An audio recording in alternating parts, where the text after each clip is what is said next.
ओम श्री परमात्मने नमः। अथ चतुर्दशोऽध्यायः गुणत्रय विभाग योगः। श्री भगवानुवाच परं भूय प्रवक्ष्यामि ज्ञानानं ज्ञानमुत्तमं यज्ञात्वा मुनयः सर्वे परां सिद्धिमितो गताः। इदं ज्ञानमुपाश्रित्य मम साधर्म्यमागताः सर्गेऽपि नोपजायन्ते प्रलये न व्यथन्ति च। मम योनिर्महद् ब्रह्मा तस्मिन् गर्भं दधाम्यहम्। सम्भवः सर्वभूतानां ततो भवति भारत।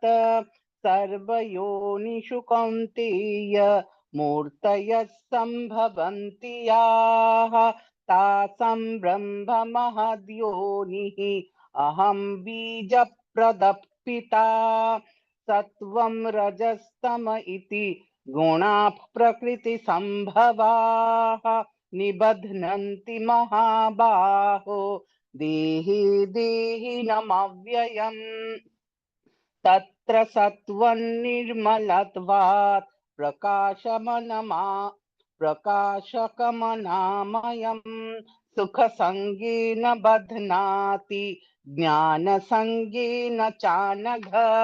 रजो रागात्मकौ विद्धि तृष्णासङ्गसमुद्भवम् तन्निबध्नाति कौन्तेय कर्मसङ्गेन देहिनम्। तमस्त्वज्ञानजौ विद्धि मोहनं सर्वदेहिनां प्रमादालस्य निद्राभिः तन्निबध्नाति भारत। सत्वं सुखे संजयति रजः कर्मणि भारत। ज्ञानमावृत्य तु तमः प्रमादे संजयति उत।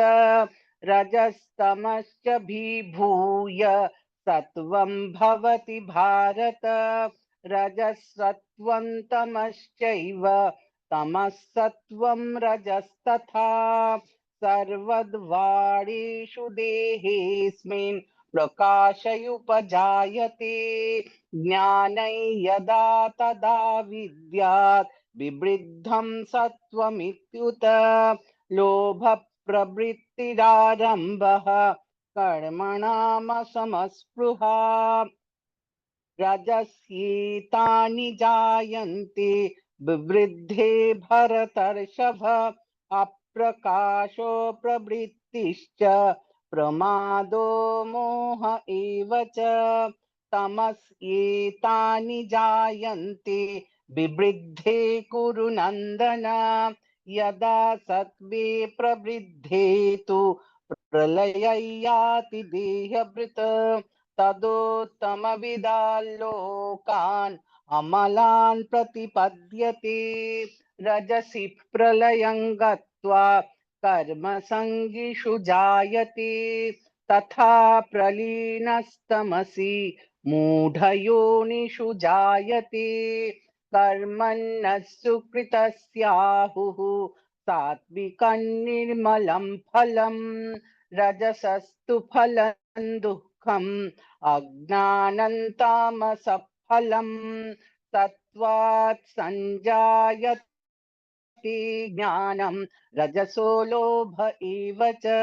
प्रमादमोहो तमसः भवतो ज्ञानमेव च।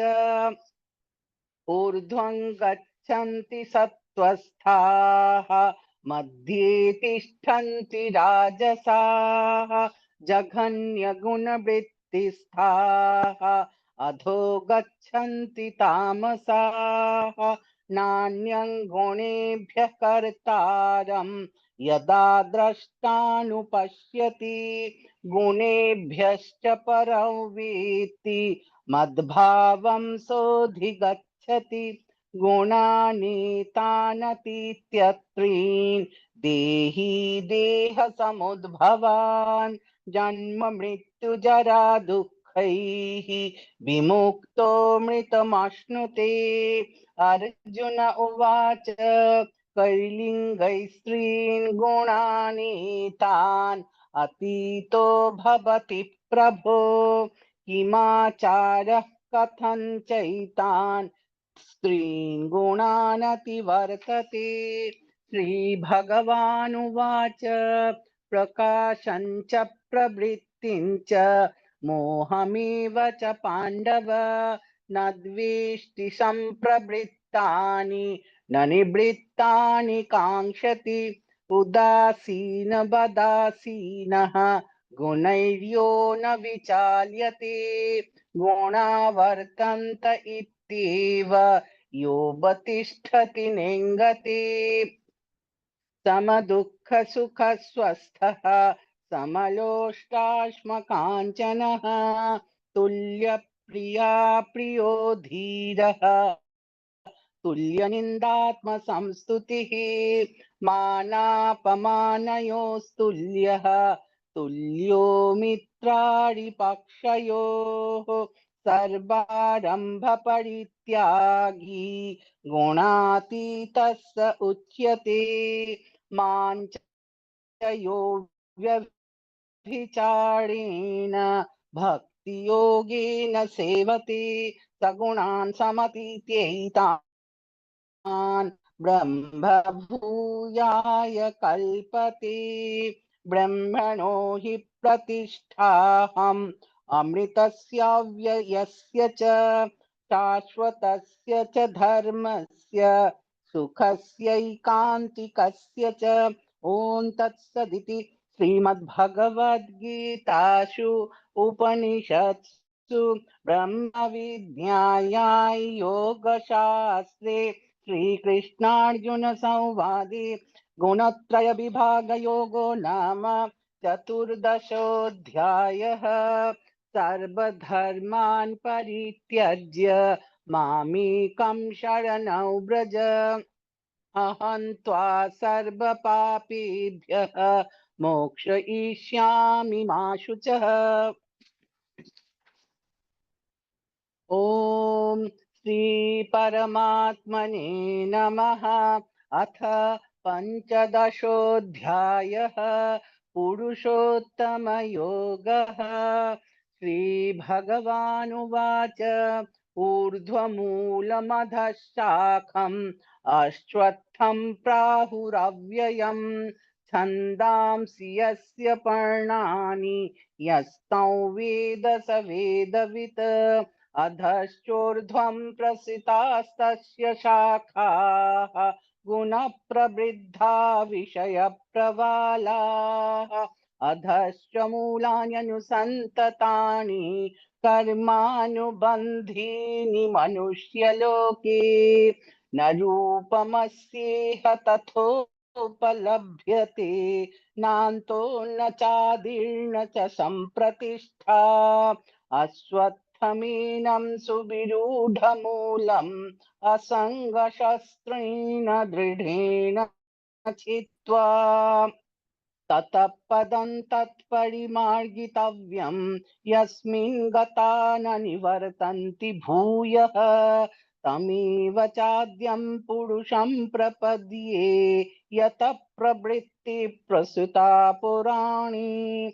निर्मानमोहाजितसङ्गदोषाः अध्यात्मनित्या विनिवृत्तकामाः, द्वन्द्वैर्विमुक्ता सुखदुःखसंज्ञैः गच्छन्त्यमूढा पदमव्ययं तत्। न तद्भासयते सूर्यः न शशाङ्को न पावकः, यद्गत्वा न निवर्तन्ते तद्धाम परमं मम। ममैवांशो जीवलोके जीवभूतः सनातनः, मनःषष्ठानीन्द्रियाणि प्रकृतिस्थानि कर्षति। शरीरं यदवाप्नोति यच्चाप्युत्क्रामतीश्वरः, गृहीत्वैतानि संयाति वायुर्गन्धानि वाशयात् श्रोत्रं चक्षुस्पर्शनं च रसनं घ्राणमेव च अधिष्ठाय मनश्चायं विषयानुपसेवते उत्क्रामन्तं स्थितौ वापि भुञ्जानौ वा गुणान्वितं विमूढानानुपश्यन्ति पश्यन्ति ज्ञानचक्षुषः यतन्तो योगिनश्चैनं पश्यन्त्यात्मन्यवस्थितं यतन्तोऽप्यकृतात्मानः नैनं पश्यन्त्यचेतसः यदादित्यगतं तेजः जगद्भासयतेऽखिलं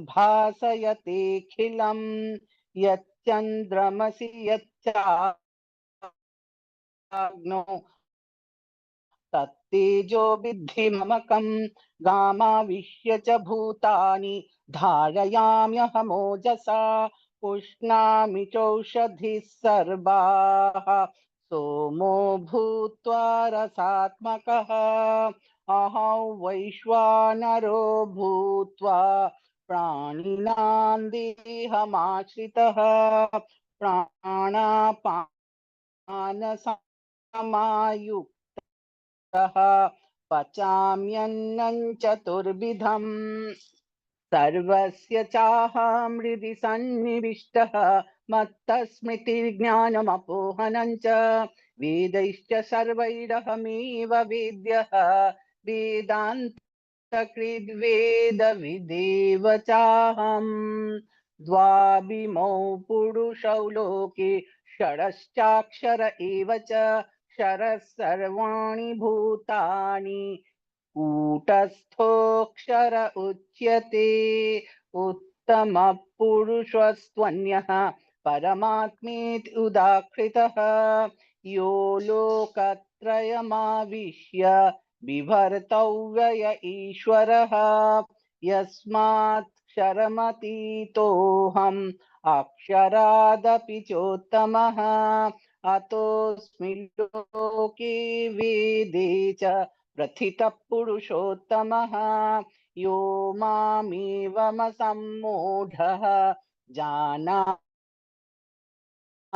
पुरुषोत्तमं स सर्वविद् भजति मां सर्वभावेन भारत इति गुह्यतमं शास्त्रम् इदमुक्तं मया नघ एतद् बुद्ध्वा बुद्धिमान् स्यात् कृतकृत्यश्च भारत ॐ तत्सदिति श्रीमद्भगवद्गीतासु उपनिषत्सु ब्रह्मविद्यायां योगशास्त्रे श्रीकृष्णार्जुनसंवादे पुरुषोत्तमयोगो नाम पञ्चदशोऽध्यायः सर्वधर्मान् परित्यज्य मामेकं शरणं व्रज अहं त्वा सर्वपापेभ्यः मोक्षयिष्यामि मा शुचः।